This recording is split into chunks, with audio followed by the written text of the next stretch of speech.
Hello and welcome to Classical Stuff You Should Know, a podcast put on by classical educators working for Veritas Academy in Austin, Texas. Joined as always we have Graham Donaldson. Hi. And AJ Hannenberg. Howdy do. And I am Thomas Magby. I am slightly concerned about our podcast right now. We had our last episode on heresies, in which we are called a heretical podcast, and today we'll talk about demons, which I believe makes us a demonic podcast. So yes, well, we are sitting around having a council about what we should do. Which feels oddly similar to a scene from Paradise Lost. Yes, well, today we are going to go into John Milton's Paradise Lost, Book 2. And just to set the scene for you, we're going to... Satan has lied to he lied to all of heaven, but 1/3 of the angels of heaven believed his lie. And Except for Abdiel. They all believed his lie, and then they fought God, and God smoked them out of heaven, and they fell to hell, and were laying on the ground, rolling around for 9 days. Or they fell and lay in hell for 9 days, just being absolutely smoted. And then they got up, dusted themselves off, and they decided that they needed to figure out what to do next. So they did what any group of people do when they are trying to figure out what to do next. Formed a committee. They formed a committee. Yay. After building a sweet demon castle. They built a sweet demon castle named Pandemonium. Yeah, it's really cool. It's made out of gold. Isn't that where we get the word pandemonium? It is, yeah. Oh. It's the city in hell, where we get the city of Pandemonium. And they decided that they would they had a Congress. So they had some elected officials. These elected official demons were in their representative government sit around and debate what they should do next. And all the other angels they make themselves kind of small so they can all fit in the room and watch this council. And watch is that right? this. So it's a council. It really is. The demons angels can are grow. They can grow and shrink. Oh, sorry, the angels aren't there. The demons are. Oh, demons. They're demons now. They were only angels. recently angels. Yes. And so they get together and they have this debate in a congressional session about what they should do next. But Milton makes it really clear that even though Satan says, yes, we should definitely have a Congress, deep down, Satan has already made the decision about what to do next, and he in no way is going to listen to the votes in Congress. If they all vote to do one thing, Satan is going to, by power of rhetoric and back-channeling, is going to get whatever he wants anyway. So we are going to look at, and I'm going to read you parts of Paradise Lost. Can I ask, that system, that is in contrast to heaven? That is in contrast to heaven, where God is king, and his word is law, and angels obey him in love and sacrifice, and God serves them by loving and creating a yoke that is easy. Plato would be like, see, I told you guys. Yeah, exactly. And then Satan says, no way, the best way. We don't need no king. We can do this ourselves. We should have elected officials, right. A representative government. But that doesn't really work because Satan doesn't really believe. I feel like the founding fathers are rolling in their graves right now. Yeah. Well, yeah, Milton's politics. Milton also was part on the side against the king in the English Revolution in the 17th century. But anyway, I don't know enough about Milton's history and his politics to draw any connections to what's happening in hell. All I know is that Satan says that it's going to go one way, but really it's just like a despotism under a veneer of democracy. It's kind of like Aristotle when he ranks the governmental systems. I think the best is a monarchy with a good king, but the worst then is a tyrant. So it's like the mirror image that the twisted of the best is like the absolute worst. And so democracy is it's the ranked 4 out of medium. 6. Yeah. And so it's the best of the worst, but yeah, it's not as bad as the other two. So we're going to read, this is also, so you can do many things if you were teaching Paradise Lost. The passages that are put forward by the demons are just great examples of persuasive rhetoric in their own right.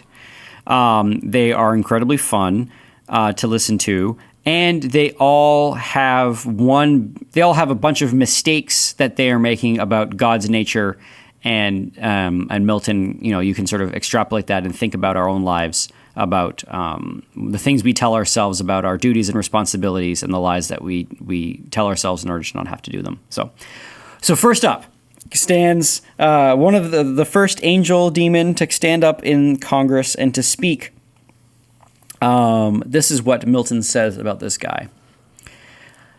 Moloch, sceptered king, stood up, the strongest and the fiercest spirit that fought in heaven, now fiercer by his despair. His trust was that the eternal to be deemed equal in strength, and rather than be less, cared not to be at all. With that care lost went all his fear, of God or hell, or worse he recked not. And those words thereafter spake. So Moloch says, if we can't win, then we shouldn't exist at all. So he's used to being the strongest, and when he found out he wasn't the strongest, he's like, well, what does life matter anymore? Exactly. So you got like an Ajax thing going on in here too. Yeah, kind of character. All right. Classical reference to the Iliad. Big fighter, not renowned for brains, but definitely renowned for brawn. For throwing down. He killed himself after he couldn't have Achilles' armor. That's right. Quick aside. And what's the play where they talk about that?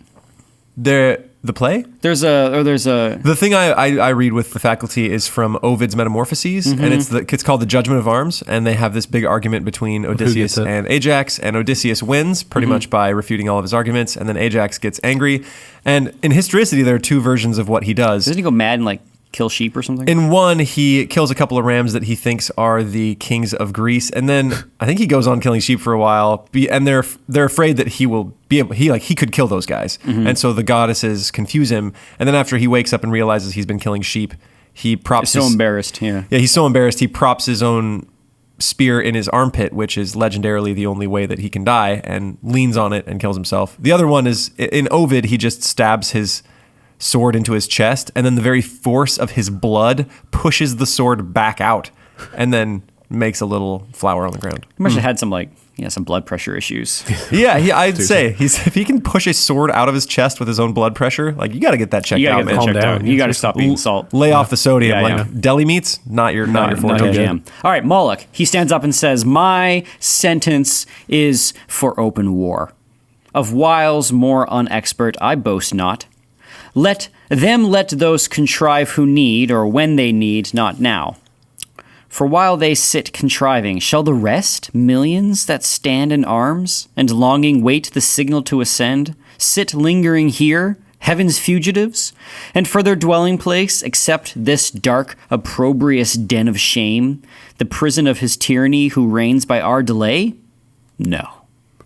Let us rather choose armed with hell flames and fury, all at once over heaven's high towers to force resistless way, turning our tortures into horrid arms against the torturer." So, first argument is we can either. So the question is, should we fight God toe to toe, or should we do some kind of like sneaky cloak and dagger guerrilla warfare? And he's like, no, we're fighting God toe to toe because.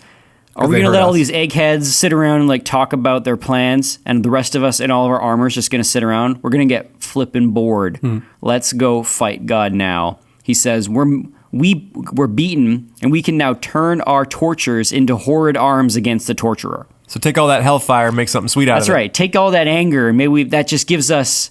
Like if God and the devils was like 51-49, well, that hellfire is going to turn that 49 to 55. 52, yeah, and then we can win it. We just got to up our power level just a little bit, which is like objectively not true. Which is objectively not true. Yes. Okay. Yeah. And if you this moment happens early in the book, but later in the book it actually describes what happened in the fight. Yeah. And when it was just angels, oh man, there's so much cool stuff. So.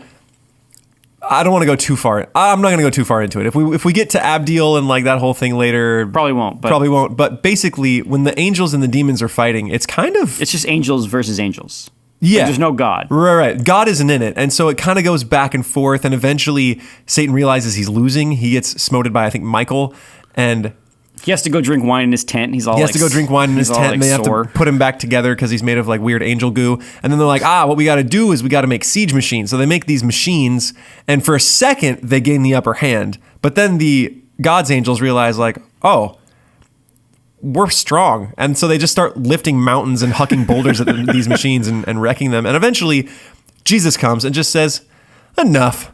And like waves his hand. It is the most effortless thing, and just tosses them out of heaven, and they don't even know what happened. Like they're thunderstruck, they are falling, they are in pain, and they're like, what happened? Thunder. Thunder.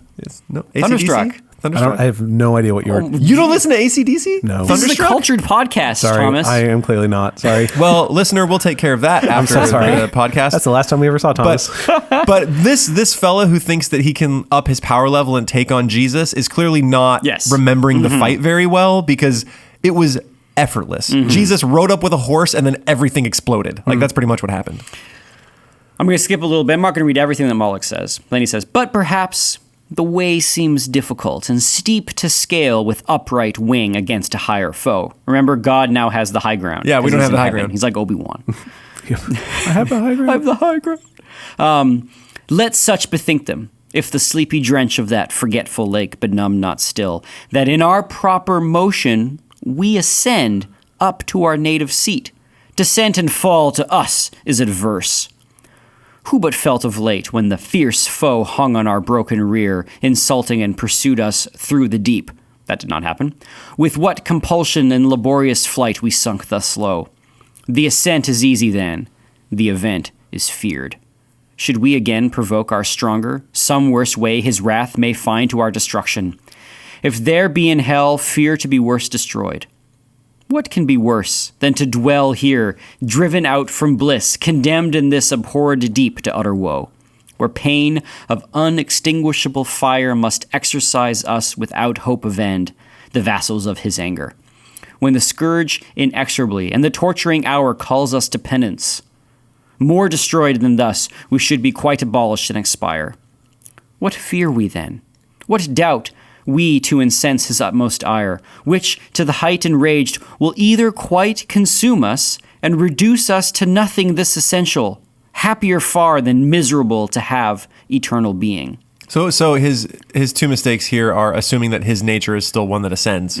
I think he's missing that he's flip-flopped. Yeah, he's like, going up is going to be easy because heaven's our home. This is where we belong. Going home, like the driving home is going to be fast. And then his reasoning is, hell's the worst, so if we fight him and we lose, at least we're not here anymore. At least we're not here anymore, and maybe if we tick God off a little bit more, he will blast us into non-existence, and that's better than just like farting around in hell. Yeah. That's a bummer. Yeah. So that's, remember it said that he lost his strength, and therefore it is like, it's better not to live. So if God blasts us into non-existence, that may be a good thing. And he says, or if our substance be indeed divine, and we cannot cease to be, we are at worst on this side nothing. And by proof we feel our powers sufficient to disturb his heaven, and with perpetual inroads to alarm, though inaccessible, his fatal throne, which, if not victory, is yet revenge. So that last argument is, well, if God's not going to destroy us and turn us into nothing, we will get up every day, we will assault heaven, we will rattle his cage, and even if we get beaten back down to hell, every day we will ascend, and every day we will fight, and every day we will throw down, and that is like a revenge. We are going to show God that we have not submitted or yielded. We will do an eternal screw you with our rage and anger and fighting spirit. This is Moloch's. His whole thing is better to die on your feet than live on your knees. Yes, that kind of thing.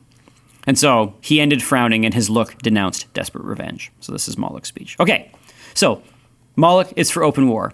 The next little guy to stand up is awesome, and I have lots. I mean, all of these characters end up becoming. You could even say that they are, types or tokens, or you could even say that they're stereotypes of attitudes that we have in regards to our sin against God. And Moloch is the open rebellious, I will never submit, I will never yield, and maybe I can get one over God eventually. And I've even heard that each of these attitudes espoused by the demons. And how many demons actually stand up? Is it there's 7? Going to be 3, and then there's 3, and then there's Beelzebub, who gives Satan's speech, which is, hey, we should just go wreck man. Right.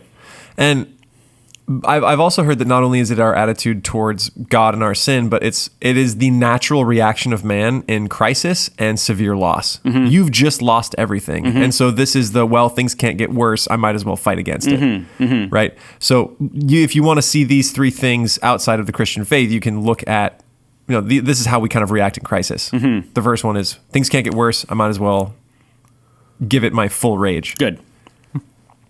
On the other side uprose Belial, in act more graceful and humane, a fairer person lost not heaven. So he is just the most attractive of all the angels.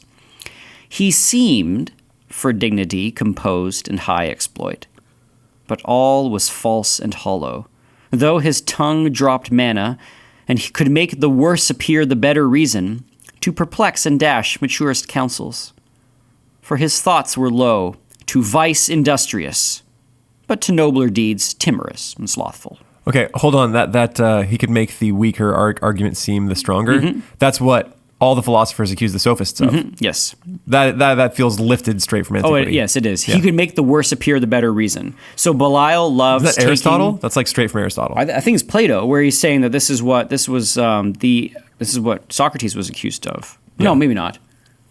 It was what the sophists were accused of. It was a trick that the sophists played. Yeah, I thought it was early Aristotle's rhetoric. In any case, it's yeah. Yes, so he loves to take the position that is the weakest and use his fancy words to get people to agree to it, not because he believes it, but because he's lazy. He's lazy, he's slothful, and but he is industrious in some things, but he's industrious in vice. It says, to vice industrious, but to nobler deeds timorous and slothful. He admits this. He admits this. Oh, no, this is what Milton is saying about him. About him. Yet Okay, he pleased the ear, and with persuasive accent thus began. There it is. Now, Okay. we're not going to read all of Belial, because Belial's is very long. We're just going to read parts of it.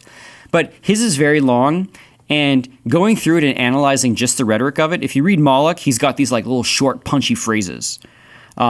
Belial has these long, meandering sentences, and I think that's rhetorically done on purpose.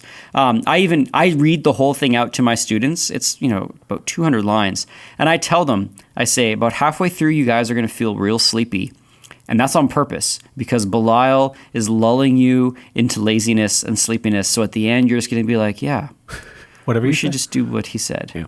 And I said, that's on purpose. So we're not going to read all of it because you poor podcast listeners, but this will give you a taste of what Belial says. I should be much for open war, O peers, and not behind in hate. If what was urged, main reason to persuade immediate war, did not dissuade me most, and seemed to cast ominous conjecture on the whole success. When he who most excels in fact of arms, in what he counsels, and in what excels mistrustful, grounds his courage on despair and utter dissolution, as the scope of all his aim, after some dire revenge. He says, basically Moloch's best argument is that at best, we could be destroyed by God and not exist anymore. He grounds his courage on despair. First, what revenge? The towers of heaven are filled with armed watch that render all access impregnable. Oft, on the bordering deep, encamp their legions, or, with obscure wing, scout far and wide into the realm of night, scorning surprise. Or, could we break our way by force, and at our heels all hell should rise with blackest insurrection, to confound heaven's purest light? Yet our great enemy, all incorruptible, would on his throne sit unpolluted, and the ethereal mold, incapable of stain, would soon expel her mischief and purge off the baser fire victorious. He's like, yeah, we may be able to smack around a couple of angels, but we're not going to shake God's throne. Like, Moloch said that God is going to, we're going to rattle his cage. We're not rattling his cage. We might lightly harass the dudes who are on the very frontier, but That's right. God is going to have no... Oh, they attacked again today. All right. Thus repulsed, our final hope is flat despair. We must exasperate the almighty victor to spend all his rage, and that must end us. That must be our cure, to be no more. Sad cure. It is. For who would lose, though full of pain, this intellectual being? Those thoughts that wander through eternity to perish, rather, swallowed up and lost in the wide womb of uncreated night, devoid of sense and motion. But I was like, I like thinking. Right. I like having thoughts. You guys really want to go to nothing? You guys want to go to nothing? That's better than living here? And then he goes on a little bit. Is that his proposal? That's one of his proposals. He says, so we don't want to do this. Yes, and this is good stuff, so read this. And who knows? Let this good, whether our angry foe can give it or will ever. He's like, maybe he won't blast us into nothing. How can he is doubtful, that he never will is sure. Will he so wise let loose at once his ire, belike though in impotence, or unaware to give his enemies their wish and end them in his anger, whom his anger saves to punish endless? Wherefore cease we then? Say, they who counsel war, we are decreed, reserved, and destined to eternal woe. Whatever doing, what can we suffer more, what can we suffer worse? Is this then worst, thus sitting, thus consulting, thus in arms? What, when we fled amain, pursued and struck, with heaven's afflicting thunder, and besought the deep to shelter us? This hell then seemed a refuge from those wounds. Or when we lay, chained on the burning lake, that sure was worse. So he's saying the Moloch's argument where Moloch says, there's nothing worse than hell. He's saying, do you remember when we fell into a burning lake and we said, this burning lake sucks, and now we're sitting in a fancy gold castle talking about what we should do next? This is clearly better than that. And with the lake itself was a refuge from the very thunder of God, which, right, if I remember correctly, was horrible. So, but Belial is saying there is surely worse. We are living on a spectrum here, and God, if He wanted to, could bury us under that lake, or throw a mountain on our head, or do all sorts of terrible things. And he says, if your argument rests on Him destroying us, you really think He's going to destroy us when He preserved us to torture us? Mm-hmm. Like that's where His anger. You think His anger is going to go so far as to make us nothing when He could just torture us worse? So then Belial's got like 25 lines or so of all the terrible things that God could possibly do. And then he ends with this. War, therefore, open or concealed alike, my voice dissuades. For what can force or guile with him, or who deceive his mind, whose eye views all things at one view? He from heaven's height, all these our motions vain, sees and derides. No more almighty to resist our might, than wise to frustrate all our plots and wiles. Shall we then live thus vile, the race of heaven thus trampled, thus expelled to suffer here chains in these torments? Better these than worse, by my advice, since fate inevitable subdues us, an omnipotent decree the victor's will. To suffer, as to do, our strength is equal, nor the law unjust that so ordains. We're going to skip a little bit ahead. He basically says that God has the capacity to make our lives worse. And so he says, if we're strong enough to do it, we're strong enough to stay here and suffer this. Yes. He says, maybe if we stay in hell long enough, we will get used to it. And he says, our pure essence then will overcome their noxious vapor, or inured not feel, or changed at length, and to the place conformed in temper and in nature, will receive familiar the fierce heat, and void of pain. This horror will grow mild, this darkness light. Besides, what hope the never-ending flight of future days may bring? What chance, what change worth waiting, since our present lot appears, for happy, though but ill, for ill not worst, if we procure not to ourselves more woe. So, Belial basically says, if we hunker down, maybe over time, we will kind of get used to hell. You know, when you're in a shower, we'll be the frogs in the boiling pot. Exactly. Yeah, and right now it's real hot, you guys, but look, we can be comfortable frogs. But all we need to do is not tick off God anymore so that He continues to ratchet up our pains. Let's just chill. Let's just be real quiet. And let's definitely not do any more fighting. Let's just stay here, and maybe God will kind of ignore us over time. Especially because even now his eye sees all, and he probably sees our current conversation. Yes. So if he's strong enough to smote us, he's wise enough to foil us. And then he has an argument that says, who knows what the future may bring, which is often a great way to further deeply embed your sloth. Is to say who knows what could happen? Maybe the sink will clean itself, right?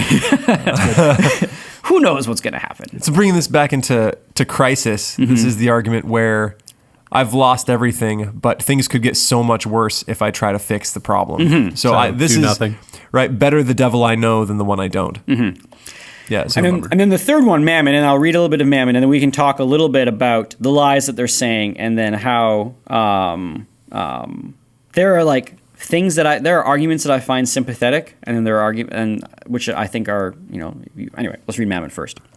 Do you say you sympathize with demons? Is that that's what I just heard too? Yeah, there are arguments that are sympathetic. I sympathize with heretics. You sympathize with demons. No, but the whole point is what is it about my sympathy with it? Is that a deficiency in my character, or I got something. Yeah, let's just read Mammon first, and then we'll talk about it.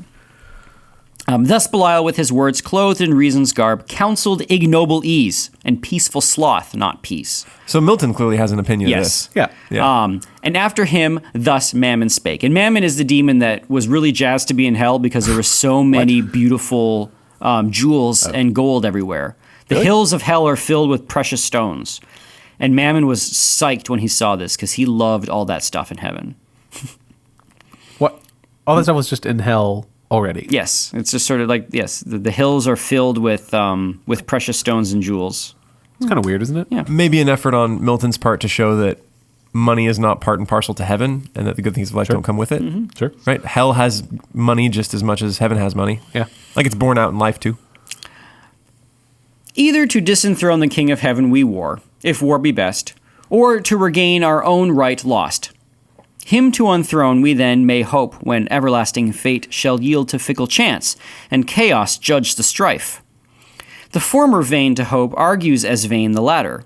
For what place can be for us within heaven's bounds, unless heaven's Lord supreme we overpower? He says, if we're going to go up to heaven, we got to win if we want to be there. We can't just like fight God. If we want to go back to heaven, we got to actually win and take that throne. Suppose he should relent and publish grace to all, on promise made of new subjection. With what eyes could we stand in his presence humble and receive strict laws imposed, to celebrate his throne with warbled hymns, and to his Godhead sing forced hallelujahs? While he lordly sits, our envied sovereign, and his altar breathes ambrosial odors, and ambrosial flowers our servile offerings. This must be our task in heaven, this our delight. How wearisome eternity so spent in worship paid to whom we hate.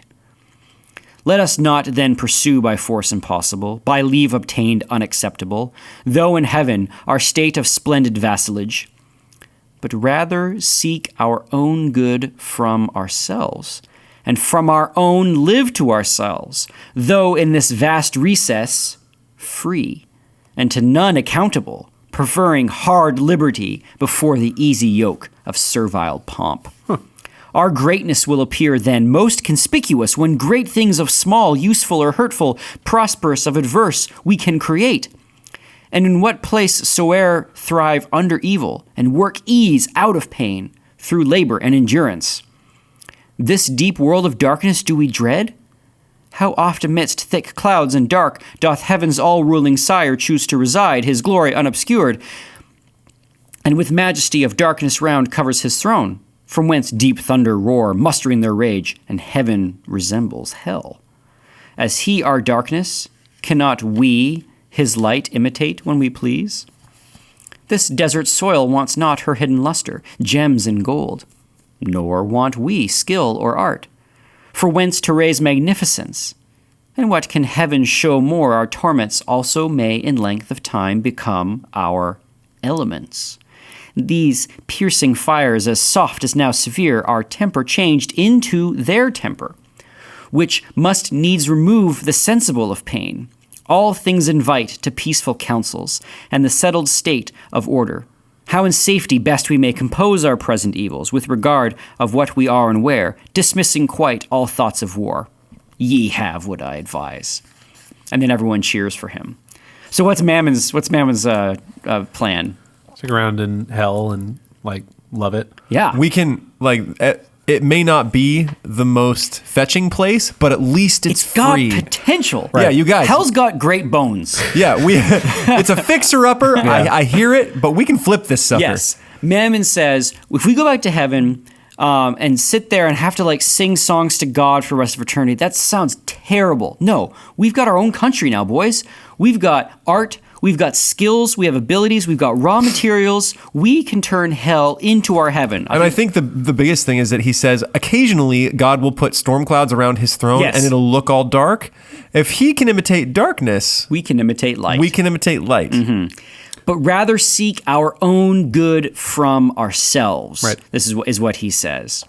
Every year, students are real sympathetic to Mammon's argument. But it's interesting that you said that he's the one that you find least sympathetic. No, I find Belial least sympathetic. Yeah. But Belial's like, let's just keep our heads down and hope he doesn't hurt us. But Mammon is real sympathetic because he's got the work ethic. We can work our way out of our sin and despondency, and we can sort of build hell. We don't have to follow God anymore. And then he's got this hold on to freedom. He's got this naturalization argument. He's like, eventually this country will be our country, and we will be hellion. Like, we will be hellish. We will no longer have the accent of heaven. We will have adopt our new accent of hell and our new customs and celebrate our own traditions. It's like the it's the colony argument, and it is I think quite persuasive. We can the hard freedom then to this yoke of servile pomp. But isn't he wrong? Yeah. And so the question is, why is he wrong? Because you can't develop hell into heaven. Yeah, you cannot work out a new good apart from good. You can use darkness to obscure light occasionally, as God does. Mm-hmm. You cannot work light from darkness. Mm-hmm. Sure. And on top of that, I think he misunderstands freedom, right? He sees being servile to God as servile pomp, right? Yeah. It's this horrible thing he is forced to do hymns, when in reality the only freedom comes from that, and that being a slave to one's own vices is worse. So teenagers like Mammon because they have a they've got a rebellious streak. They're like, nuts to you, we're just gonna go do it ourselves. We don't need your rules, we don't need your laws. We all know what's up and we can do this thing. Yep.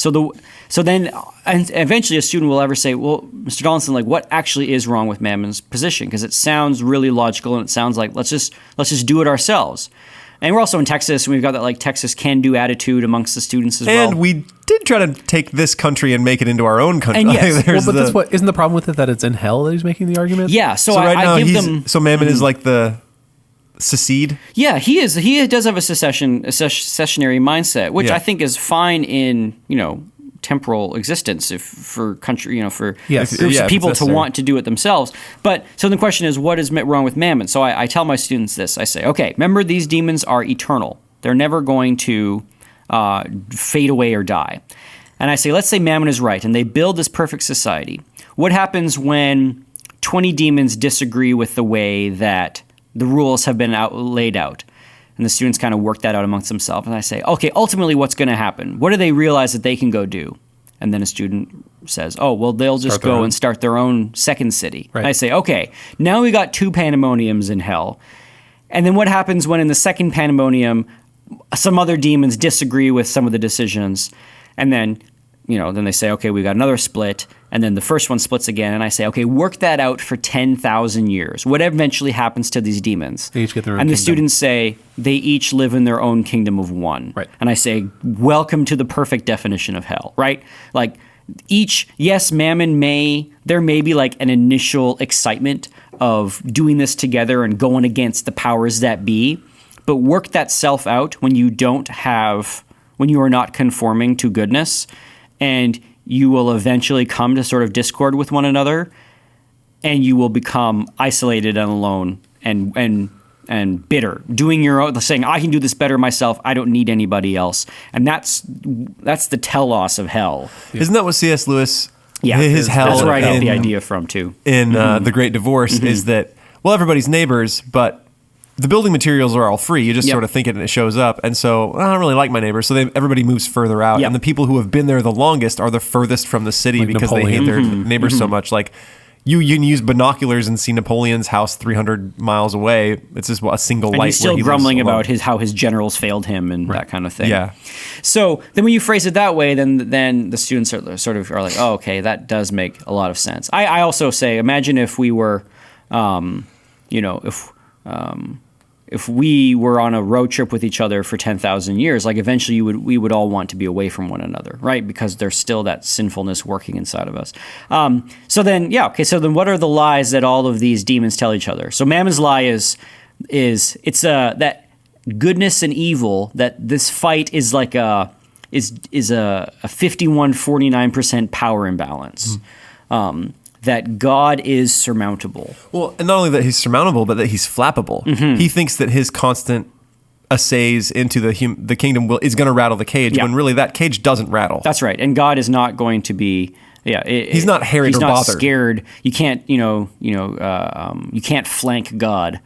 Right? Yep. Oh, we really got you today. No, Yeah, you didn't. No, you didn't. So that's Mammon's mistake. And then he's, what's Belial's mistake? Thinking that they'll get used to it. I mean, Yeah. that's part of it. Yeah. And thinking that the solution is ease, and thinking that maybe God will relent on his rules if they just keep their heads down. Okay, and maybe the other way to think about this is how can we relate this to our own lives of dealing with our sin and the arguments we make against God. From when I think of Belial, I also think of God isn't going to let us alone. Right. Like God We'll is be not happy if we just don't deal with it. We will not be happy if we just don't deal with it. God is not just going to leave us. Like if we just sort of sin and do something terrible and then say, "Oh crap, I am not going to do something. Let's just not do bad things for the next week," and God's going to forget about it, and just keep your head down and like just tough it out. And it's all just going to go away. Like It won't. It won't. That's not how. Like, God is not going to leave you alone. And really, problems don't work like And that. problems don't work If you like just that. sort of sit deal in with the problem doesn't get less; it gets worse. And you say the pain we feel now, maybe we can get used to it later. Also, I don't think is true when it comes to sins against God. Like sin doesn't get better with time. So if you time don't does not deal with heal it. Yep. all wounds. Is that Time does not heal sin. Sin deepens. And what's that Chesterton quote? You cannot maintain a level of evil. Oh yeah, it's from Father Brown. It's from the Father Brown Mysteries. He's talking to this the appearance famous of evil, right? thief. No, it's not he says, look, you can maintain a level of good. You can be continuously good, but you cannot be this sort of raffish, wonderful evil where you're dashing and great forever. You will become more base. You will do worse and worse things until you are some twisted creature that's horrible, right? You cannot maintain like a little bit of evil. Yeah, you it's going to can't get keep worse. the floor of evil. It's always going to keep sinking down. Yeah, the floor is going to drop out from you. Men may keep a sort of level of good, but no man has ever been able to keep on one level of evil. That road goes down and down. Yes. Yeah. So, okay. And then Mammon's lie. What's Mammon's lie that he tells himself? We can make this just as good as heaven, and Yeah. we can have freedom apart from God. And we can abstract a good from good without having to conform to all of good. I hadn't thought of it that way. Or from evil we can create good. Right? Yeah. And I think this is that hits on the theological notion that evil is not its own thing. It's only twisted good, right? You can make evil from good. You can take something that was originally good and make it bad. But you cannot take there's no evil essence to make into good. Yeah, it yeah. doesn't work the other way around. The devils in C.S. Lewis's Screwtape Letters say, despite the best efforts of our R&D department, we've never invented our own thing. Yeah. Like there's no such thing as a pure evil. And you as the listener might point to certain things, but it's all some twisted good, right? Even murder is the twisting of life and the twisting of relationship. Or some sense of justice or some sense of justice. Yeah. But is Mammon correct that there is Divorce is art twisted and marriage. discussion and culture in hell? He is. I mean, So are there good things? Oh, it's not good things, and because the things that they're pointing to are not goods. And I'm going to read. So the next section that we're going to read a little bit is.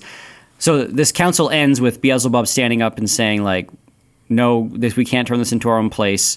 God, this is God's prison. This is not our neutral territory to turn into our kingdom."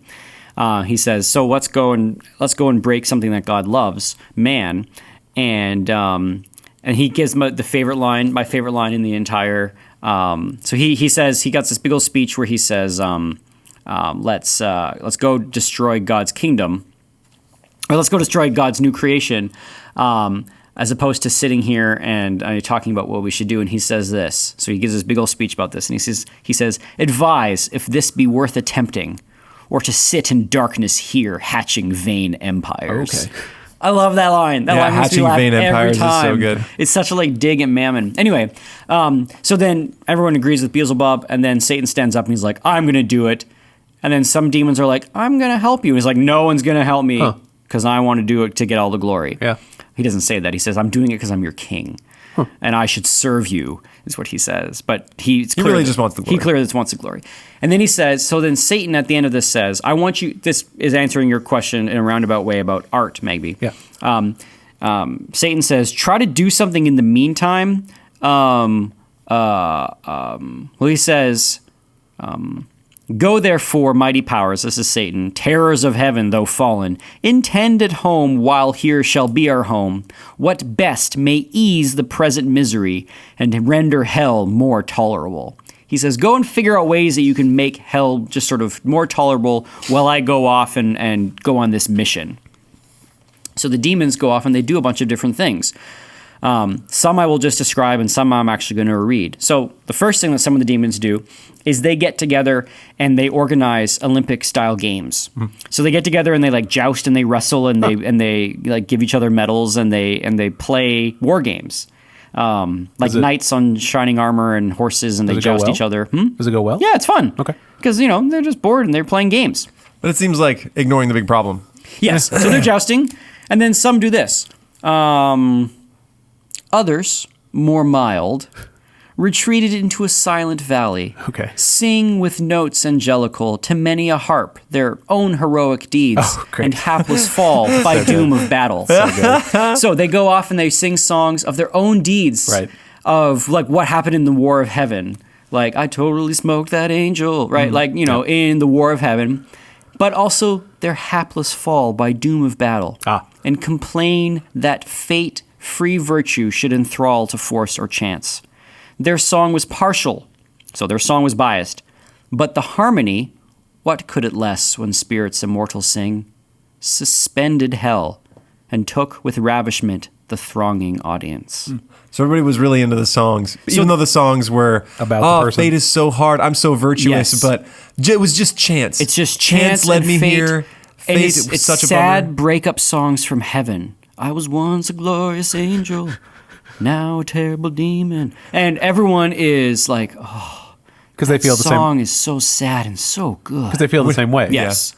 So they're it's singing wrong. sappy, sweet, breakup, sad songs about their former status. And then they're also singing songs about how awesome they used to be in heaven. And Milton says... So it's bad because it's a bad moral lesson. Yes, Okay. but it's beautiful sounding. And Right, it exactly. suspends hell. Right. And then this happens. In discourse more sweet, for eloquence the soul, song charms the sense.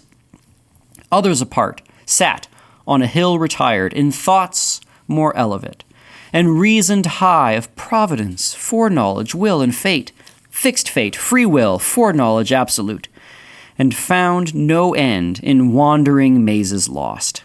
Of good and evil much they argued then, of happiness and final misery, passion and apathy and glory and shame, vain wisdom all, and false philosophy. Yet, with a pleasing sorcery, could charm pain for a while, or anguish, and excite fallacious hope, or arm the obdurate breast with stubborn patience as with triple steel. So what are they doing now? Having a chat. Yeah, they're making themselves feel better temporarily. They're making themselves feel temporarily by having like vain, wandering philosophical talks. But what actually is fate, you guys? What actually is pain? Is what we're experiencing truly Really pain? Exactly. And then someone would be like, maybe it isn't. And then they'd be like, okay with hell for a couple of days. Right. They've given themselves an inoculation against misery just for a couple of days. You ever seen? It's like there's a comic that I believe is somewhat famous. It shows two doors, and over one door it says heaven, and over the second door it says books about heaven. Yeah, And so yeah. it's that same thing. Exactly. Like these people could like. Actually, I don't know if repentance is available to the demons after they've been kicked out.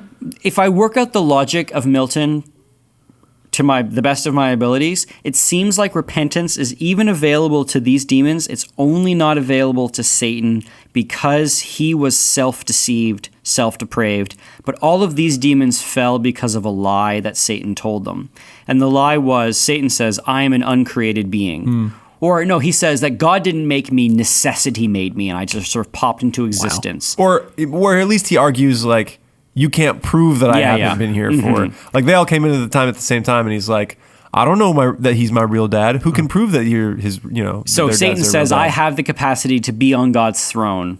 So now it's time to like out with the old and with the new. And so some demons are like, okay, cool, let's go with it. Yeah. So whether or not they can repent is kind of squishy. Some passages seem to indicate that they can't. Some passages seem to indicate that everybody but Satan could. Just to say that of the arguments the demons make at the beginning of what you were reading, none of them says we should go back and say we're sorry. Like, Yeah. There's at least a possibility of them being welcomed back in. Yes. And they don't talk about that. Yeah. And None of them want to drink the cup of humility to the bottom. Right. So then here's the last one.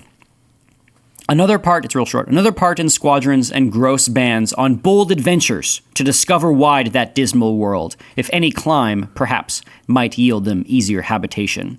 So other demons get together and they just go on adventures. They go and explore hell to see if there's any other place in here in hell that could be better for them. Whenever I teach this section of Paradise Lost, I'm always very convicted, especially about the sitting around and talking thing, because that's like Literally what we're doing right now. Oh. The idea being like all of these demons have a central problem that they are ignoring. They need to repent. Like they are wrong with God. Yep. But they are all burying that in these tasks. Some demons are burying it in sports and saying, you know, if we want to sort of even extend it a little bit and have some creative license, they're saying, I don't want to think about God. I'm just going to focus on the 60 minutes on the court or whatever. I'm just going to focus on whatever sports task I have in front of me because that makes sense and everything else kind of sucks and I don't want to think about it. Others are like, oh yeah, like, you know, the pain is good and we can turn it into like a creative expression of our pain. We can fix it with art. Which I think is baloney nonsense. Like people who say, "Oh, I took my pain and I turned it into art, and that solved the pain." I have never really bought as an argument. I don't. I always feel like it's just a temporary fix. You can't. And this is sort of Dorian Gray. The expression of it doesn't solve it. The expression of pain does not solve the pain. Yeah. Even artfully rendered expressions of it don't. And this is why breakup songs are so dangerous. Yeah. They give a panacea, but only during the song, and then they remind you of everything, and it's so terrible, right? When this is the Boethius thing. The very first thing that happens when Boethius is put into prison is that wisdom comes down and tosses all the poetesses out, all the muses of poetry. She's like, they're not helping. Like you're expressing your sorrow in poetry or wallowing in poetry doesn't help you. And it seems to me like there's three levels here. We have the level where I'm just going to ignore the problem, right? There's distraction with sports. And then there's I'm going to sing about the problem and have my feels about it. And you could probably say that the distraction with adventures is that first one too. We're just going to go on road trips. We're just going to go and we're going to, just hang out and do cool stuff and not deal with and problem. Not think about the despair within. We're just going to like jump off mountains in our squirrel suits and seek after the excitement. Then we're going to have the feels, and then the last one is we're going to do philosophy. Which it's funny how much I think C.S. Lewis stole from Milton for The Great Divorce, because there's a character. Do you remember the character on the bus? Yeah, and he decides he's going to start a theological debate society. He turns hell. around and he's like, "Oh, you sound so smart. Would you like to join my club?" And he's like, "What club?" And he's like, "We're going to have a talking group where we sit around and we talk about theology." And he's like, that's what you want to do? He's like, man, I just want to get some actual real theological discussion here. Everyone in here is so stupid. And then it's that he's like honestly ignoring the truth that is staring him right in the face. Yes. And for me, this is a throwback for a second to one of our early episodes. Again, the difference between myth and dialectic, right? Dialectic tears things apart and tears things down and investigates endlessly, while myth gives you an example of the good and you can recognize it instantly and follow it, right? You can analyze the good or you can do the good. So the demons sit around, and by analyzing the good, they can what's the actual line that he uses? He says, with pleasing sorcery could charm pain for a while. Right? Just by talking about this. So basically they're sitting around there literally having conversations about predestination. Right. And then in their conversations about predestination, it's kind of making them feel better about their sin and fallenness. And it's like, oh, okay, well, it just had to happen. And then, or whatever lie they're believing, or whatever sort of empty philosophy they're going around and around and around with. When really, every one of these demons is ignoring the absolute central problem that they are in a wrong place with God and that they are not repenting. And so, in talking with students about this, so then students will inevitably raise their hand and say, okay, so is like playing sports evil? And it's like, no, it's not. But we all, but it could be. We all as human beings need to examine our motivations for doing things. If we are creating art and music because we want to wallow in our sadness, because there is a certain kind of pleasure in wallowing in sadness, then that is a bad motivation than creating something beautiful because you are partaking in He who is all of beauty. If sports are a way to distract you from whatever you should be dealing with, then that's a problem. If you say to yourself, like, I only understand who I am in those 60 minutes of competition on the field, and that's when I come alive, and everything else I just don't, I'm not who I am. I am who I am when I'm like throwing the football. Like you're running away from a full humanity there. But if you can enter into it in the right way and your heart and relationship with God is good, well, then those sports are the place where brotherhood can grow and where competition can be done in a friendly way and virtues can form and gentlemanly conduct can be upheld and you can grow morally by being a good competitor, for sure. And then the last one, maybe is the most obvious to the three of us since we are we sit around and do a podcast every week, is sitting around and talking about things has a seductive nature to it. If you don't really care about the conversation, if you don't really care about truth and you just care about like talking and sounding smart, it can make you feel like you've got things figured out, or you can say, at least I know that I don't have things figured out, and take some sort of solace in that. But actively seeking out after truth, and then when finding it, saying, "Oh, you do it. I found it. Now I need to do it." Right. Hearers of the word versus doers of the word. Exactly. And so that's the and so these demons are. So Milton is doing this because he's showing. This is not just demons. He's saying, no, this is people. Right. This is what we're doing. Is that we're hiding from these things. So we all have lies that we believe about God to keep us from repenting. The demons all have these various lies that they are telling themselves so they don't have to repent. And then you have all of these various actions that they do, the busyness of life, the tasks of the day, to bury yourself, to snow yourself under from the central burning problem, which is your heart is in discord with God. And until you solve that, anything else is going to be sort of unsatisfying, or is just going to be fleeing from. It's going to be fractured. What diabolical actually means. The term say of the devil, but I mean that it is of the devil, but the actual root word means to pull into pieces. Huh. So a diabolical thing is to take a whole and to separate into its parts and leave its parts on like the table. That's diabolical. That's what that means. So that kid that like pulled his sandwich apart at lunch. Well, no, I was kidding. Oh my gosh! No. Wow. Oh my. No, our entire sandwich can never fulfill its telos. Yeah, exactly. No, but that's what they're doing, right? They're pulling their lives. Can you become a lunch monitor and tell people that these poor middle schoolers? What you're doing is diabolical. They're taking what is a whole. They're taking nature and creation and themselves, and they're fracturing themselves, and they're pulling themselves into parts, or they're being pulled into parts, and then they're trying to exist as pulled apart creatures and just sort of try to find meaning in the midst of brokenness, which is language that happens in the church nowadays that I also have very little tolerance for. Because we overfocus on the brokenness and not on the sanctification of putting the pieces back together and being a saint. And that is what the demons are doing. They are trying to like cope with the brokenness as opposed to the hard work of sanctification, which begins with repentance. Anyway, in my personality talk over the summer, part of it was to say that there are like three identities for Christians, and one of them is to say that we are sinners, that we do make bad choices, so that's a piece of it. One is to say that we're sufferers, and that bad things happen to us that we don't necessarily choose for ourselves, like that is a part of life. But then the third part is that we are saints, that if we're in Christ, then we've been, we're in Christ. But the most pushback I got was on the saint piece of that identity, which is terrifying. It is terrifying. I understand it, but because it's a bold claim to say that you are a saint. You either think of saints as only like the super holy, that like their bodies don't decompose, or most people just thought of themselves as only sinners. So I guess I understand that, but it's not true. Yeah, to me it's just. It's a wallowing that is not unhealthy, and also not what as Christians we're called to do, which is the business of sanctification. Yes. Another Chesterton quote is he's a reader. If you've not dived into Chesterton, like get on that bus. Reader?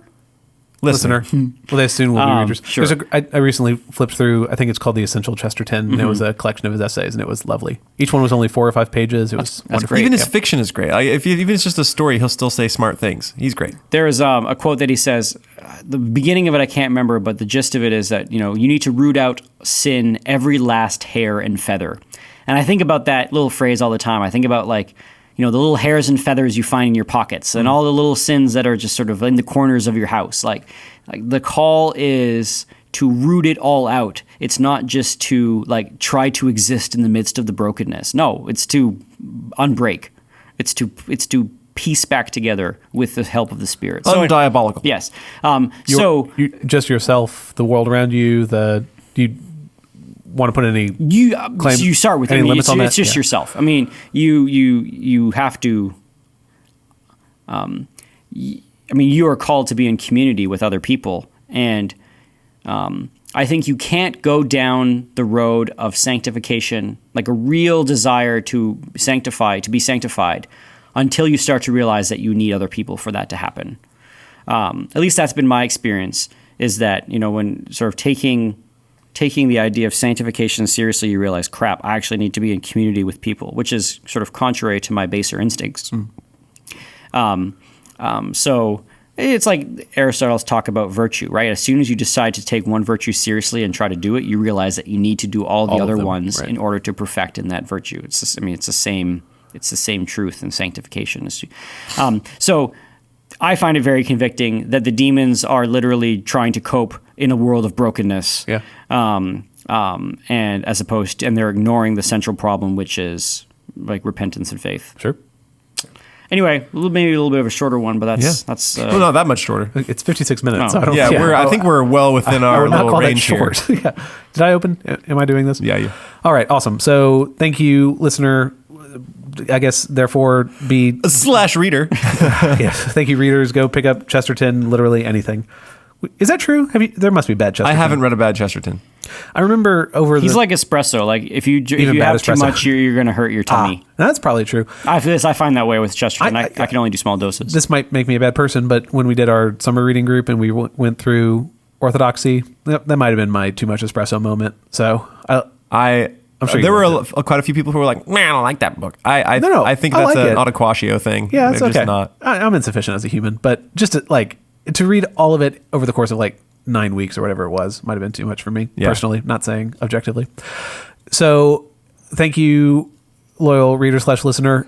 We are online at classicalstuff.net. You can find us there. You can email us at classicalstuff@veritasacademy.net. You can find us on Twitter at Cliscal, CLSSCAL stuff, at Cliscal stuff on Twitter. Anyway, I'm going to get this right. I think that's everything. What have I forgotten? Do we ever make mistakes? Do we? Ooh, classical stuff. What was it? The Peloponnese? Uh-huh. Those are not islands, apparently. It's a peninsula. It's definitely a peninsula. That's what I've been told. What episode was that? Because that was before I was on the podcast. No, that was 3 or 4 episodes ago. That was when we were talking about Sparta for some reason. Yeah, we were talking about... Oh, the wars. The speech Pericles. of Pericles. Oh, this makes more sense. So we talked about the Peloponnese, and because I don't know geometry... Geography? I know, I'm just kidding. Oh my goodness. I don't know geography, so I don't know what things are. It's not like it's rocket surgery. Yeah. Oh my goodness. What is happening right now? That's a good one. Pandemonium. We had a couple people who told us that, so thank you. If you are one of those humans, we appreciate you. Yep, I get stuff wrong all the time. It happens. No, you never do. Okay, I'm trying to look through our email, and I think that might be it. I don't know. Anyway, quick note. One thing we got an email on a while ago and haven't talked about. We did a How to Write Good podcast featuring our praise of E.B. White in the Elements of Style, Skunk and White. And one of our listeners wrote us a lengthy invective of E.B. White and his hatred for the passive voice, when the passive voice really comes in handy sometimes. So again, I'd say that I'm not fully convinced that E.B. White is a total hack. I'd say some of his rules are pretty good, but I will say that I think Prose Style by Stone and Bell is a far better writing manual. The passive voice is something loved by all. So. Oh my goodness. Thank you. Much appreciated. All right. So this has been Graham, AJ, and Thomas. Thank you so much. And we will talk again soon. Bye. Bye.